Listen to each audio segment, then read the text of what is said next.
এই পৃথিবীতে আপন মানুষ খুঁজতে গিয়ে অনেকেই একদিন কষ্ট পায়। যাকে সবচেয়ে বেশি ভালোবাসবেন সেই মানুষটাই আপনাকে একদিন কষ্ট দিতে পারে। এমনকি কিছু পরিস্থিতিতে বাবা মাও অন্য সন্তানের প্রতি বেশি ঝুঁকে পড়তে পারেন। তখন আপনার মনে হবে আপন মানুষগুলোই যেন পর হয়ে যাচ্ছে।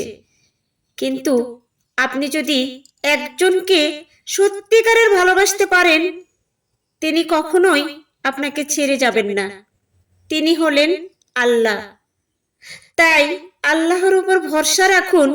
আল্লাহকে যদি আপনি সত্যিকারের আপন করতে পারেন, দেখবেন সুখে দুঃখে হাসি কান্নায় প্রতিটি মুহূর্তে আপনার মনে হবে আল্লাহ আমার পাশে আছেন।